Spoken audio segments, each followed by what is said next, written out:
All right, let's dive into the story of one of mythology's most formidable figures, Ravana. Now, you probably know him as the 10-headed demon king, the ultimate bad guy of the Ramayana, but as we're about to see, his story is so much more complicated. It's a deep dive into fate, pride, and those really blurry lines between good and evil. So right from the get-go, the story hits us with this powerful idea.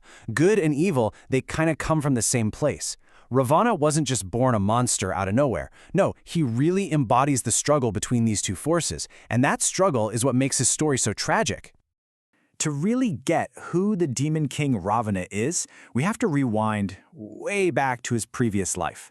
See, he was once a human king named Pratapbhanu, a powerful but definitely flawed ruler. His story didn't start in some demonic fortress, but in a rich, prosperous kingdom where he was actually a pretty respected guy. I mean, just picture a king at the absolute peak of his power. That was Pratapbhanu.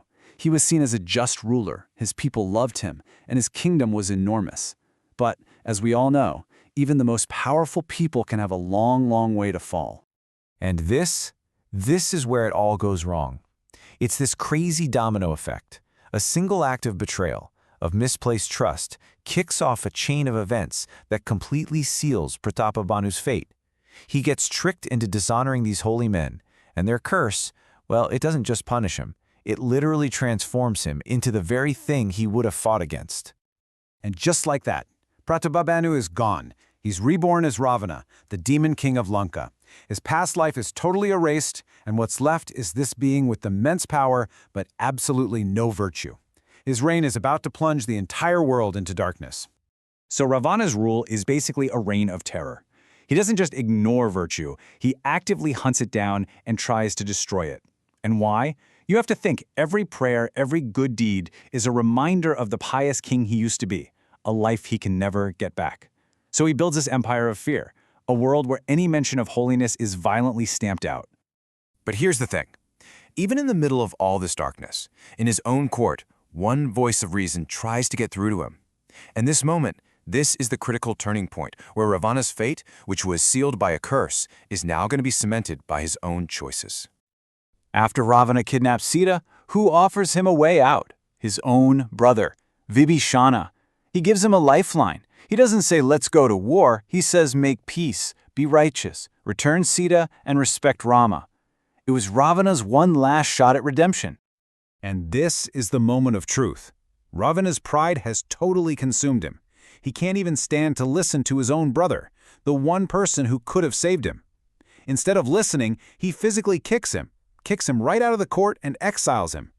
By doing that, he sealed his own doom. So, after throwing out the only voice of reason he had left, Ravana dives headfirst into a war he absolutely cannot win. His pride has left him completely isolated, with only people who either fear him or just tell him what he wants to hear. The stage is set for the final showdown. You know things are bad when even the demons in your own palace are having nightmares about what's coming.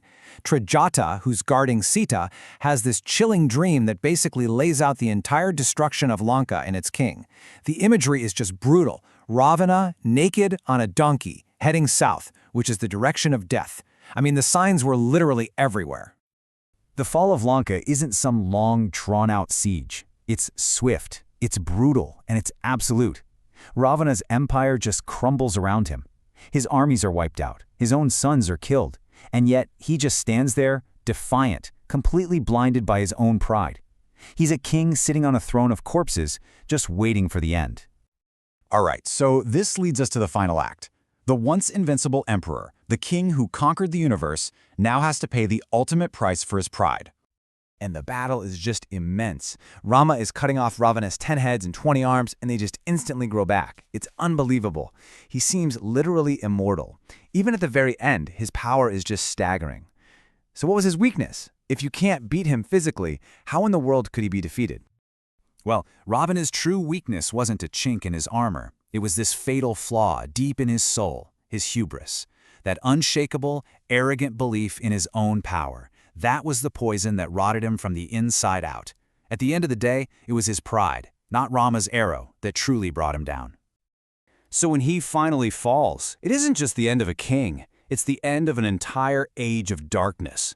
With him gone, the balance of the universe, the cosmic order he worked so hard to tear down, is finally restored. It's like the whole world could finally take a deep breath again. And Matt leaves us with this one big final thought. We started with a good king who was cursed, and we ended with a demon king destroyed by his own pride. So looking back at the whole story, you really have to wonder about that line between fate and free will. Was he just a pawn playing out a role that destiny gave him, or did his own choices really define him as one of history's greatest villains?